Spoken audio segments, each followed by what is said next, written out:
Hello. Hi. I'm Sherry Tatum. Guess what? Yes. This is Friends and Neighbors. We're so happy you're here with us. Yes. You know what? It seems like it's been a while, too, sometimes. I know. for me. And I'm Sandra Onal, No, just you're in not case. either. Tell the truth. Oh, and I'm telling you, Sandra, don't we have the best guests? We do. With I'm the excited about this. I'm wearing my interesting- mom jeans. Oh, are you? Specifically for Well, this one. since I'm a great-grandmother, I don't have any, I'm sorry. But I'm telling you, Jennifer Hen is here. Yes. And she's written a book called Take the Mystery Out of Homeschooling. Jennifer, is there a mystery to it, really? There is. Yes, it is. Speaking, yes, there is. Yes, no, exactly. I think people kind of look at it side eyes like, whoop, it's becoming more common, but I still think a lot of people do find it mysterious. How do you do school at home? Yeah. How do you educate your children? There's so many questions that people have, and I bet you guys have some questions too. Well, first of all, I want to know, how did you get to this point that you could write this book, Take the Mystery Out of Homeschooling? What led you up to that, Jennifer?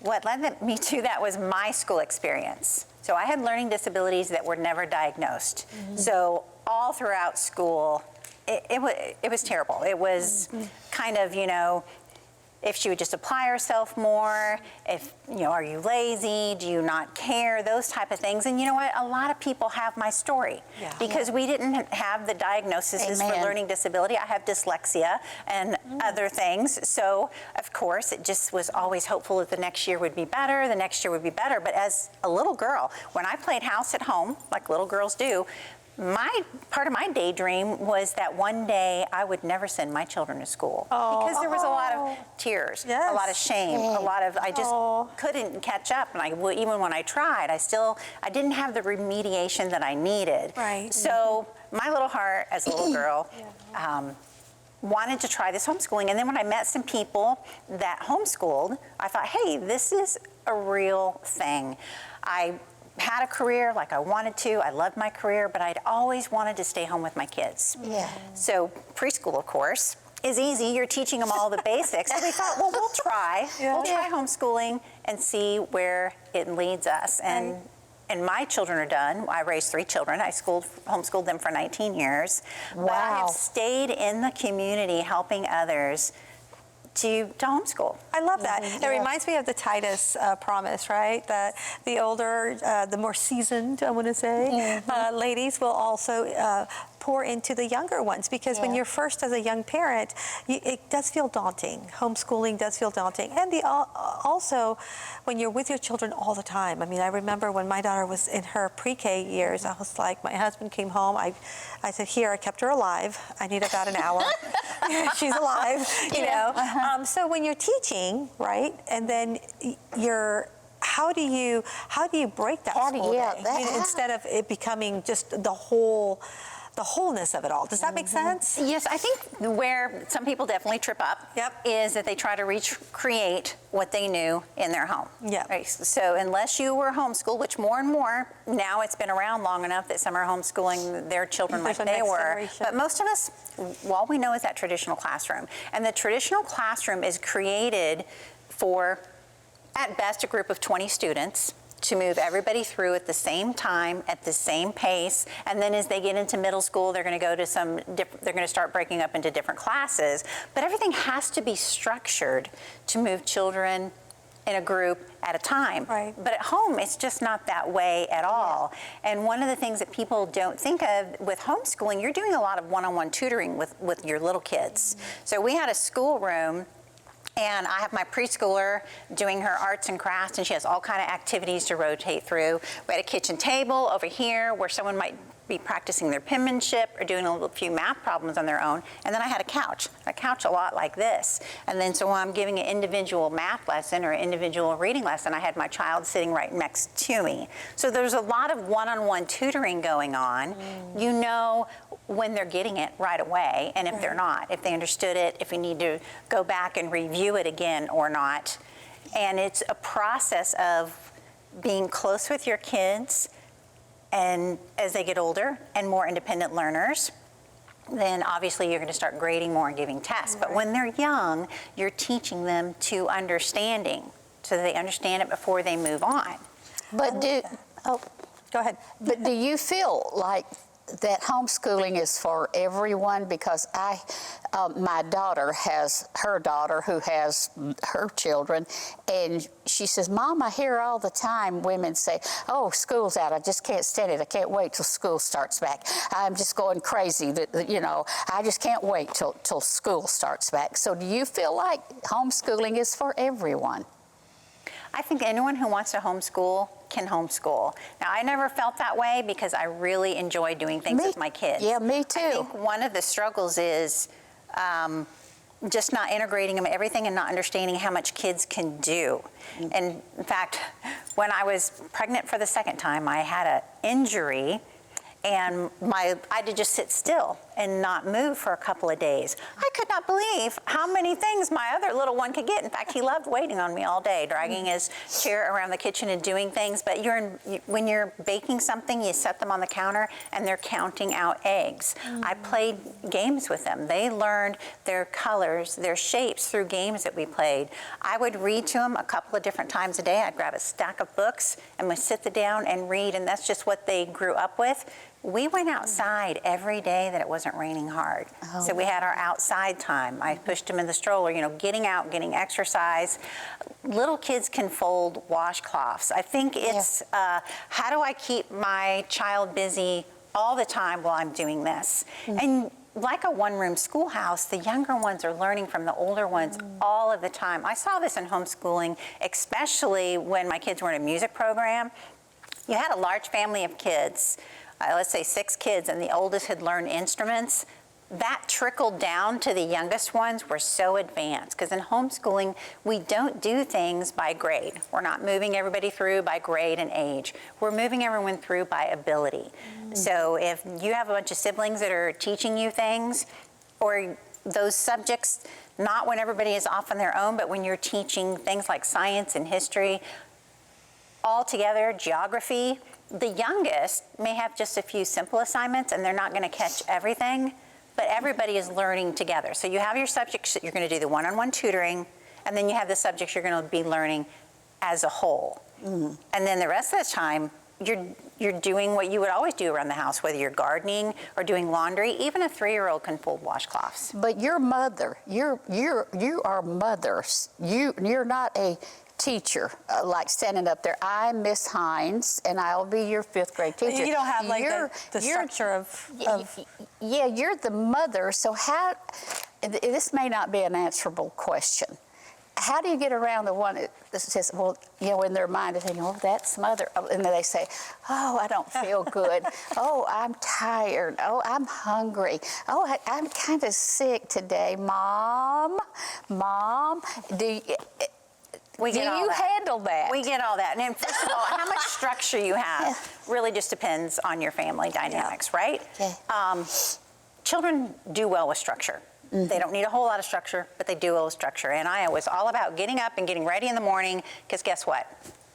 I wanted my kids in bed at 8:30. I love, get up, get going, have your day, have your outside time. And boy, that routine was to get them in bed. So that gave me some of my time on my own. But there are so many different helps out there for moms to plan and to schedule. But I will say, if you need to say to your child, I want you to work on these 5 math problems, and they say no, that's going to be a problem. Your children need to be obedient. No. Were my kids perfect? No. And I had 2 boys that were 2 years apart. It would be like, okay, stop, do jumping jacks. They were really good at jumping jacks. Sometimes I would say, hey, run down to the street. I'm going to be watching you out the window, and run back. And they'd run back, and they'd be punching each other in the driveway, and I'd open the window, go, run again. So you have the opportunity to take those breaks, to do the hands-on things, to mix it up a little bit. And discernment. All parents need to pray for discernment. It is true. I say we live largely in our home because we're there all day. And sometimes I've said, homeschooling is like parenting on steroids, because you're parenting all day long, but you're not just stuck in your home. Right. I think that's a misconception, right? It's a huge misconception. No, we weren't at all stuck in our home. When my kids were little, I like to keep them close to me. I'm teaching them their manners. Yeah. But when we went to the grocery store, I stole something from Sesame Street. You know, when they were in preschool age, it was like, okay, we had a color and a number of the day. So I'm not just running into the grocery store to get groceries. I've got a menu, I've got a list, and then I'll take a marker and I'll color in, let's say if the color was yellow, I'll color a yellow circle on the back of their hand. And if the number was 6, I put 6. So this is just basic preschool. Right. And then we go at the grocery store, tell me every time you see the number 6 or the color yellow. And then when we get to the produce department, I'm letting them weigh things. Oh, well, that's awesome. Well, I we love- got to, you know what, I hate to interrupt. We have to take a break. So, hey, I'm enjoying this. Yeah. I'm learning. I can teach my grandchildren something maybe, so they can teach their children. Stay with us. We'll be right back with Friends and Neighbors with Jennifer Hen, taking the mystery out of homeschooling. You don't want to miss it.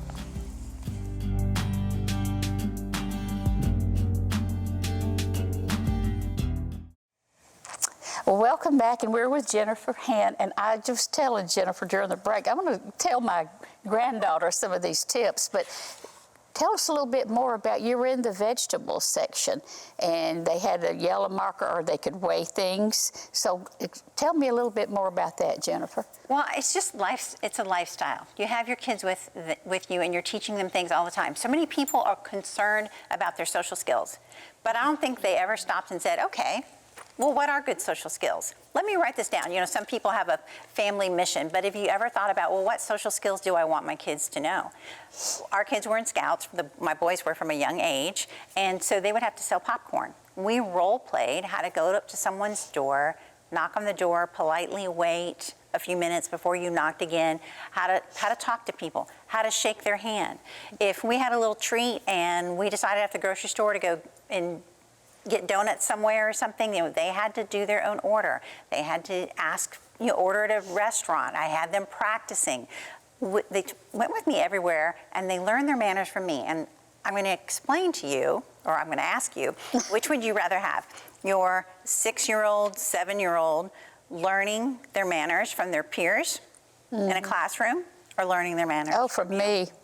Right. So when they were real young, we spent a lot of times, we did a lot of adventures together, a lot of field trips on our own, and as they got older, we joined co-ops, support groups. No one should do homeschooling alone. Yes. No, everyone needs a mentor, and that's what I am. I'm a mentor to the parents that are coming up now, giving them information, helping to guide them. There's so many voices available on how to homeschool now, it can almost be confusing. Yes, yes. So I recommend finding 2, maximum 3 people to follow and grow into homeschooling. That is really what I would share with your family, your friends that want to homeschool. It's a process that you grow into. If you try to create a traditional classroom in your home from the beginnings and when you homeschool, whether it's from the beginning or whether you're pulling a child out of traditional school, you are going to feel like this is way too much, I'm overwhelmed, I quit.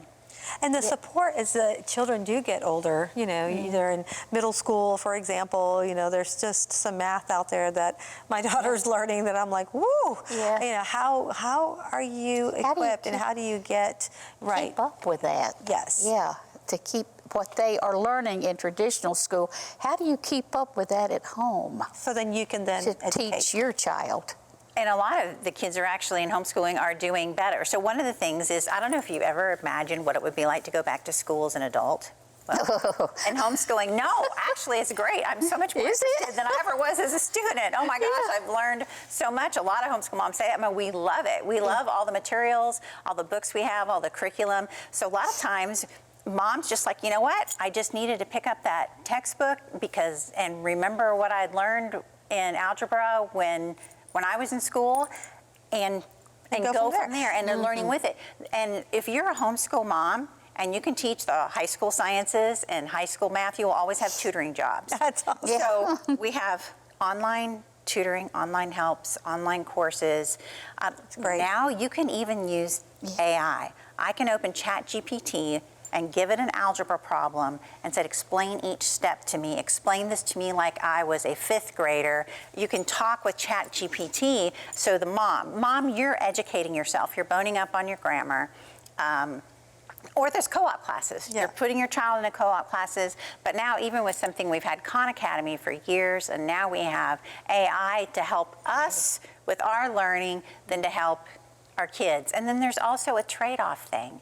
If you're really good with language and correcting papers, and you're good with math, and you meet your homeschool friend, you're like, hey, let's switch. Yeah. You take the kids and you get together. I mean, getting together with families or getting together through co-ops is a regular part of homeschooling. It's very multi-generational. And how do you choose? How do you choose like your co-ops and your curriculum? You know, I know that there's so many different types, right? So for example, if you are a parent of an only child, right? So you don't have the other siblings to be able to speak into, or the older ones, right? So how do you, when you go online, what do you do? How do you choose? Are there ones that are specifically that are focused on Christian homeschooling versus just general academic school homeschooling?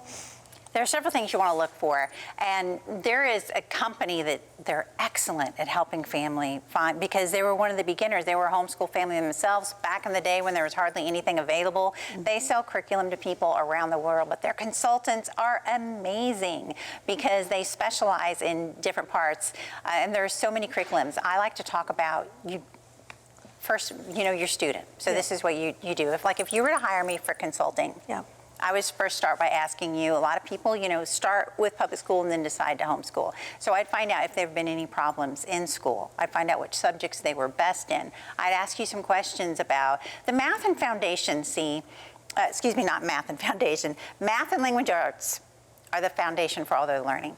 So if you're going to be brand new to homeschooling, whether starting in the beginning or pulling your child out of traditional school, I'd say first figure out math and language arts. Gotcha. Because everything else is built upon that. Okay. The curriculum companies that sell to homeschoolers are wonderful. You can call and talk to them. You can find YouTube videos on how it is. But that's what you first want to start off by paying attention to your child. Like when I said I was playing games with my kids, color games for matching, you're playing math games, all these preschool activities, you're paying attention to how they learn. And it's okay if you make a mistake. See, that was the other thing that what I really want parents to grow into and start by figuring out math and language arts before they spend a lot of money on curriculum. And find that group beforehand. Go online and start searching in your area. Look for a mentor online or someone at your church, someone in your neighborhood. The way it is now, there's probably someone not very far from you at all. And have them start to share with you what they use and what resources they went to find out about those math curriculums, those language curriculums. And how does that work when they get older, like they're in high school and they want to go into college? How do they get accepted? I mean, I don't know. How would that work? Well, I wanted to ask too, you can answer two questions, is how do they learn to interact with their peers? Like at school, traditional school, you're there, everyone's there, you're having fun, ball games, cheerleading, homecoming, and all that. And you don't have that with homeschooling. How does that come into play?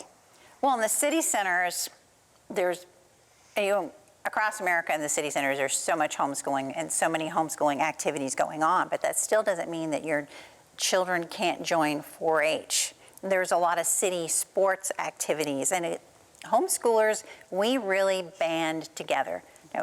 It's multi-generational, remember that. So we hang together in families. So if you're going to the local public school, you're typically going to know kids just in your district, just there that ride your school bus. You kind of go through them year after year. But homeschoolers have a reputation for traveling. We will drive to what our child needs to do to meet up. And so we're coming from all over in our area for certain meetups. There's organizations that you can just go on Facebook and look for field trip groups. Or you could do the extracurriculars, right? And the extracurriculars. So you can do extracurriculars with the city. A lot of Christian schools love to have homeschool students join their band and their sporting programs. You mean they are allowed to join that? Well, yes, and in some states you can even join your public school sporting programs. Really? Yes. That's Which what, I has didn't it's know been that. really neat to know. Yeah. I've seen that happen, and it's great because if people are also, like for example, if you see one of your children that are excelling in a certain area, like if they're dancing or they like a certain sport, then they're able, the homeschool really comes in such a great light, because then they can focus on their techniques while maybe doing their homework or their studies later in the day. It's a flexible schedule, because that's what you used to hear. Yes. You know, how did those child stars get their education? Well, they had a tutor, and they were basically homeschooled. And it is true even to this day. I know families that have decided to homeschool because of the track that their child was going in athletics or with dance, the Atlanta Ballet. Yes, yes. So that absolutely happens, but families, again, I can't say enough. It's not a solo thing. You need to have a support group. And there's different methodologies around homeschooling. And with the internet, it's wonderful because you can start even just watching videos on curriculum. And you asked me earlier about curriculum. A lot of the curriculum companies have a 30-day money-back guarantee. And I always encourage people, hey, get the curriculum, sit down with it and look for a while. If a mom is really frustrated by a curriculum when she's looking at how to use it with her kids, then that's probably not the best curriculum for her to use. But moms do need to spend some time investigating and figuring out and thinking about her plan.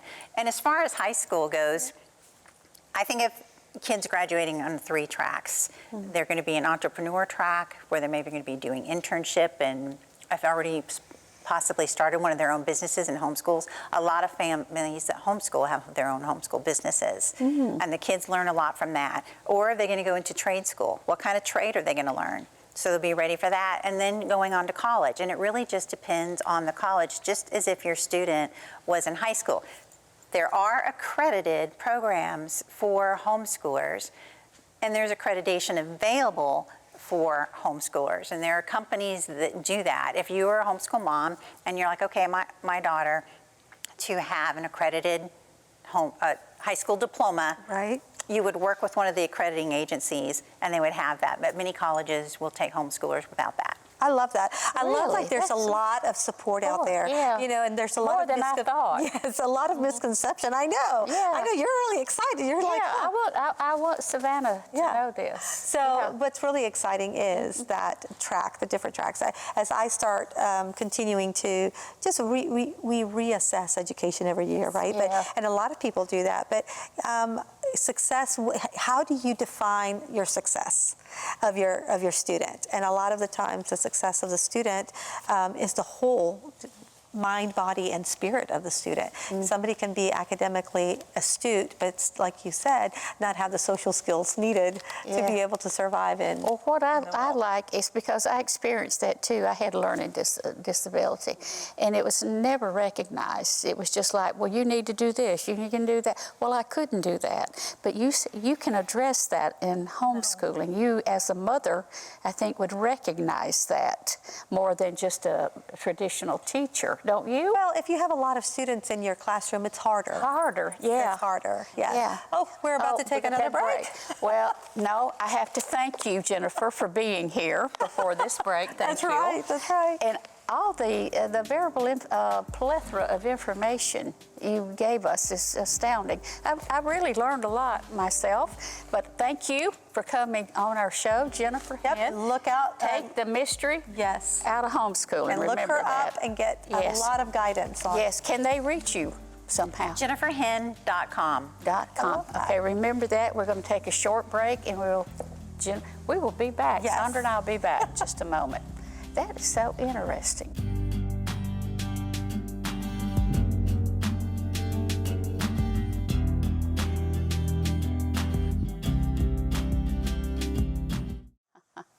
Welcome back to Friends and Neighbors. And you know what, Sandra, that was so interesting to me because I had this perception of how that is, and it's not like that. No, it's not. Times have changed. I love the flexibility. Was so good over She's there. so great. And you know, she holds workshops in the summer, so you've got to look her up. If you're a young mom and you're overwhelmed and you're thinking, I can't do it. Remember, you can. Yes. Take the knot out of there. You can. There's a huge support support system out there. And Yes. know that, God created us as mothers Yeah. to feed our children mind, body, and spirit. And who better if to you're teach able, your and if you're child able to do it, than you, the mother? that's right. You know, I'm kind of inspired. I'm gonna look into it too. more See? myself because, like I said, I have grown granddaughters that have children. One has tried it and felt like she could not do this, but if she knew what Jennifer had said, It's that and mentorship. I and love the that. things she could implement, the steps, she could do it. Yeah. And So- she wants to do it. That's the thing. Oh, She see, wanted to there do you it. go. Yeah, she has 3 small ones, so that would be good for her. So anyway, Yes. we thank you for being here with us again on Friends and Neighbors. And as usual, we always try to help you, to encourage you, to bring the gospel to you, to give you hope for things just like Jennifer brought. That's right. For homeschooling. And encouragement. Encouragement. That's yes. right. So thank you from Sandra and I. Yes. Yeah, for We'll being see you friends next and neighbors. time on Friends and Neighbors. Yeah, it was really good. That was good.